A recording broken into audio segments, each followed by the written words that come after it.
Actually, let me go to this side of the room because I've kind of been over here. And yeah. Question from a Lock Haven University alum. Word. For the faculty who are teaching the classes, what work, if any, did you do with them ahead of time, and what kind of reactions, resistance, responses have you had from faculty as part of the course? Yeah, that was cool.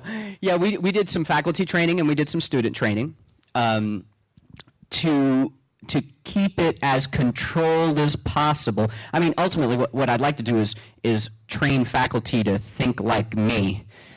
But then they need a straitjacket. But that's okay. We'll hook them up. So we started. I mean, with students, we were like, "Hey, you know the status update on Facebook, right? That's what Twitter's like, and let's go from there, right? And this is how you use it." And they're like, "Yeah, that's how you use it, right?" And they used it on their cell phones, and they were totally, not all, but almost all.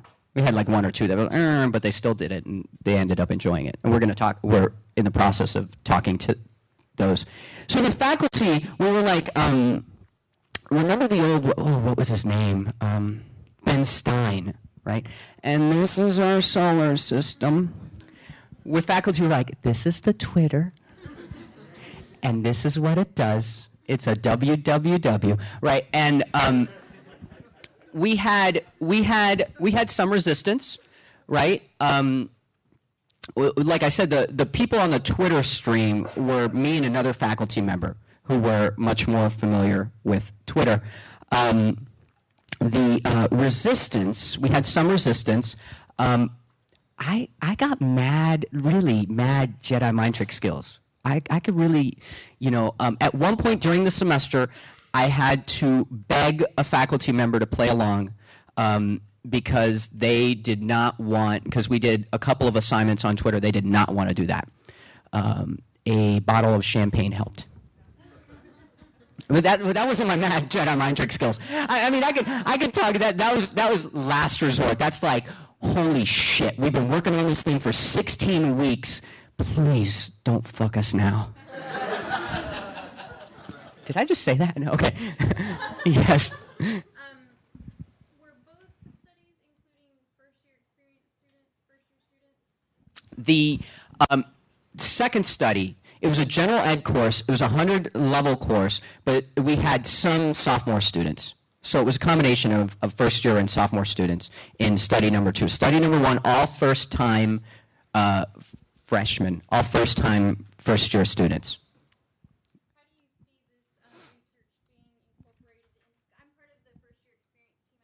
Uh-huh. And how do you see this research being integrated into programming? Many ways, right? I mean, one of the things that I think will come out of my work, I hope will come out of my work, is to build the communities that span college careers, right? Online, and kind of the ways we do it. I mean, if you use Twitter professionally, right, kind of the ways we do it. I mean, there are some folks sitting right over here who I've pretty much met online. Cindy lives in my hometown. This is the first time I've met her. We've kind of tweeted through community. So I think and then Ed and all these other folks over here. So if you can kind of extrapolate that to academic communities, I hope that's where we can get to that. Learning communities, that's one of the things we talked about. There's a COIP article where, hey, learning communities are good. That's, I think, this is some early evidence of digital space learning communities. Yep. Yes. Yep.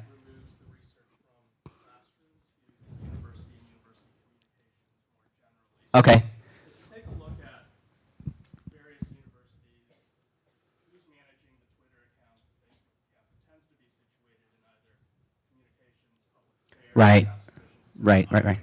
One of those people can manage. Right. So the question is, based on this research, what can those of us who are managing kind of the more meta student communications do Uh-huh. to influence students and learning experience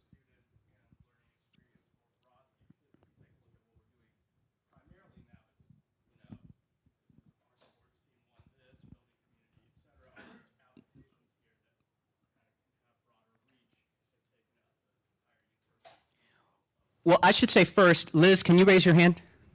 I'm on Liz's doctoral committee. I'm also her mentor. She's actually doing this. She is her university communications person, and she uses the research. She is, I make her read my stuff, right? And so she uses the research. So if you want to talk to someone who's doing it, who's basing it on the research, right here. So make sure you meet up.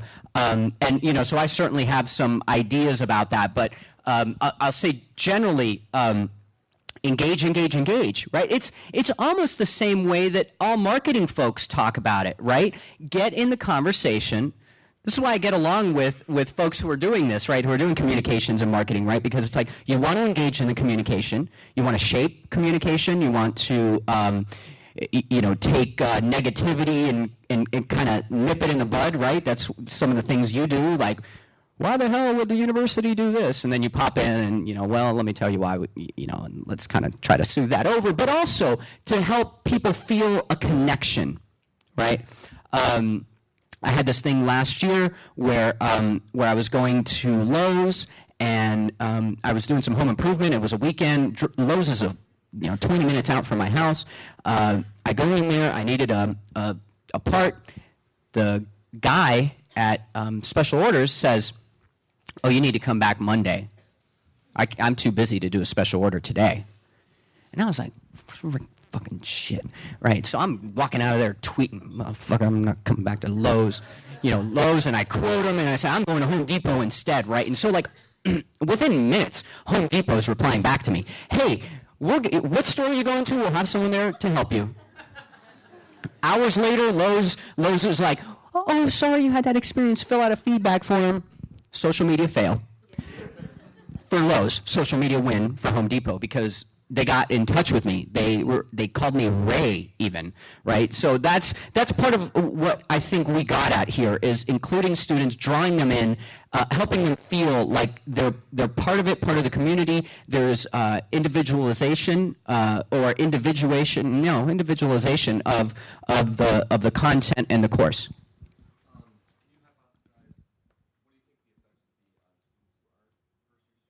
Mm-hmm. Mm-hmm.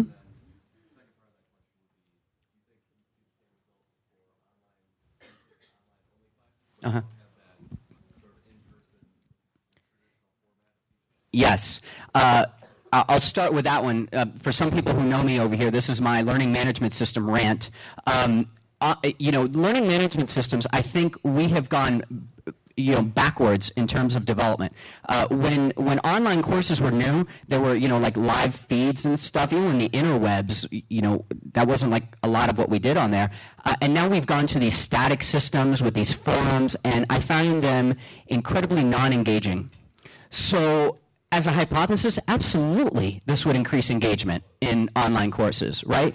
Because what I see, and I'm teaching online now, and only part of that is a forum, and I don't even use the learning management system. I set up a PHP BB on my own server, and I have them using that. But even on that, I mean, that's not terribly engaging because students will, shout something out. They reply because I make them reply. But really, all the magic and fun happens when because I also have a blog post every week, and all the magic and fun happens with like comments to the blog post, and they're really, they're using Twitter. They're also using Facebook. They really enjoy the Facebook group. And as part of that second Twitter study, we've got, and this is ongoing, we've got students this semester.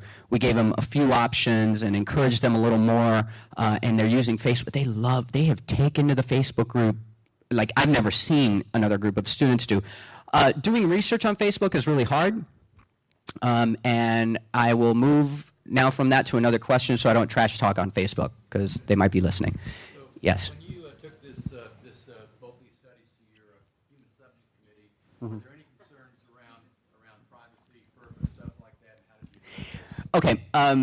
Generally, when my take on it is, and I've blogged about this a bit, that if you have FERPA concerns about social media, you understand neither. I'm on my institution's IRB.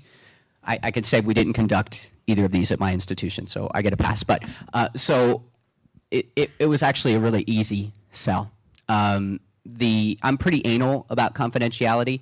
I think I mean, FERPA can be, that's okay. I mean, you don't, as long as there's no personally identifying information. But I'm still pretty guarded when it comes to, student protection, student privacy.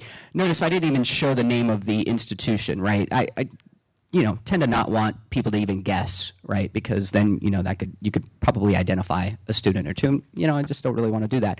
And I think that comes across in my IRB applications, and I think they appreciate that. But FERPA is I think for me, less of a concern than my ethical obligations and the federal obligations with IRB. Mm-hmm. Yep. Question about We got 2 minutes. Okay. if this could be looked at from an interface standpoint. As you Mhm. measure it, so you could say that Ning is just harder to register for, or harder to get into the system. Did you look at purely for building a better paper, just the fact of at the interface level, reducing user fatigue or all that Yeah. to get in? Yeah, we had them do that. We trained both of them. We trained both groups of students on using the platform. Actually, all groups of students, right? Because the group that self-selected for Twitter, we also showed the whole class how to use Twitter. Only some went on there, right? So, I mean, that could be a concern.